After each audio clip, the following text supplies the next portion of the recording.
चालू है। धन्यवाद अध्यक्ष महोदय, आपने इस वक्फ बिल पर बोलने का जो अवसर प्रदान किया। मैं और मेरी पार्टी इस जो बिल लाया गया है उसका हम पुरजोर तरीके से विरोध करते हैं। आज 2 अप्रैल है और 2 अप्रैल का इतिहास आने वाले समय में उस हिसाब से पढ़ा जाएगा।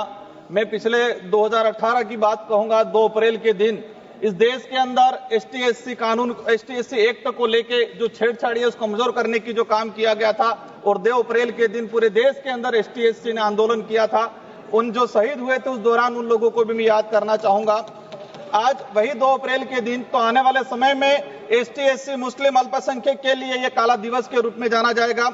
हमारा देश को विश्व में अनेक विविधताओं के बावजूद एक मजबूत राष्ट्र के रूप में जाना जाता है, लेकिन आज उसी भारत देश में वक्फ बिल, औरंगजेब, हिजाब, मंदिर मुस्लिम, हिंदू मुस्लिम, मंदिर मस्जिद करके नफरत के बीज बोए जा रहे हैं, जिससे देश को कमजोर करने का काम किया जा रहा है। एक वक्त हुआ करता था हमारे देश के अंदर, जब मुस्लिम धर्म के त्योहार आते थे तो हिंदू धर्म सहित अन्य धर्म के लोग खुशियां मनाते थे सब मिलके। एक तरफ जब हिंदू धर्म के त्योहार आते थे तो मुस्लिम खुशियां मनाते था, और मुस्लिम धर्म के त्योहार आते थे तो हिंदू धर्म के लोग ये खुशियां मनाते थे सब मिलके करेंगे। लेकिन आज वो दौर आ गया है कि घर के अंदर आइसोलेट करने की बात होती है, पुलिस जाब्ता लगाना पड़ता है, एक धर्म से एक दूसरे धर्म की रक्षा करने के लिए माहौल बनाया गया है। इस तरह का जो माहौल है हमारे देश के लिए घातक रहेगा। जब आज देश के अंदर देखा गया है कि भारत देश का अगर गौरवशाली इतिहास, जब मुस्लिम की बात आती है, हम धर्म में क्यों बांट रहे हैं?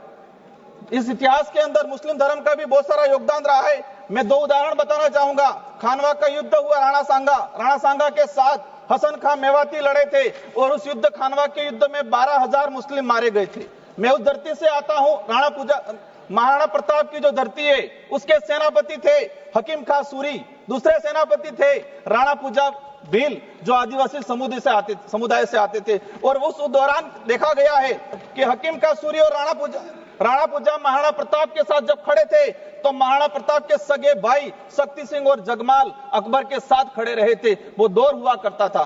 आज मैं बताना चाहूंगा कि देश का इतिहास उठा के देख लो, किसी भी पन्ने में बाहरी आक्रमणकारी से हर वो युद्ध हम लड़े हैं और जीते हैं जब हम धर्म में बट के नहीं, एक साथ मिलकर लड़े हैं। और हर वो युद्ध हम हारे हैं जिस वक्त हम धर्म में बट गए हैं, तो उस दौरान वो युद्ध हारे। इतिहास के हर पन्ने में देखा जाए कि जब धर्म में नहीं बटे हैं, हम एकजुट के लड़े हैं, तो बाहरी आक्रमणकारी को हमने भगाया है। लेकिन धर्म में बट गए जहां, तो बाहरी आक्रमणी को नहीं भगा पाए। यही भविष्य में होगा। भविष्य में हमें विदेशी ताकतों से खतरा नहीं है। हमारे ही देश के अंदर हम लोग आपस में टकराव, आपस में नफरत पैदा हो जाएगी, दिक्कत करेगी। अंत में 1 मिनट में मेरी बात समाप्त करना चाहूंगा।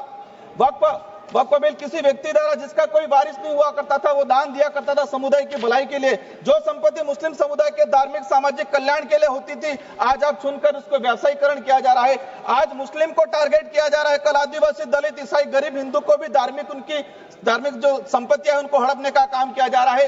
अध्यक्ष महोदय, भाजपा की सरकार जब झारखंड में सरकार थी, आपने वक्फ की तर्ज पे ही आदिवासी दलितों के जो पूजा स्थल थे उनकी जमीन को लैंड बैंक के रूप में उपयोग करने का जो काम किया था, और आदिवासी समुदाय ने इसका विरोध किया था। वक्फ बिल में आप 2 गैर मुस्लिम समुदाय, 2 महिला अध्यक्ष कलेक्टर को बनाया जा रहा है। अच्छी बात है, महिलाओं का सम्मान करना चाहिए। लेकिन मैं ये भी कहना चाहूंगा कि देश के अंदर कई ऐसे हादसे आए हैं जहां हिंदुओं के मंदिर में महिलाओं को प्रवेश से भी वंचित किया जा रहा है। आज ऐसी, तो आप मुस्लिम महिला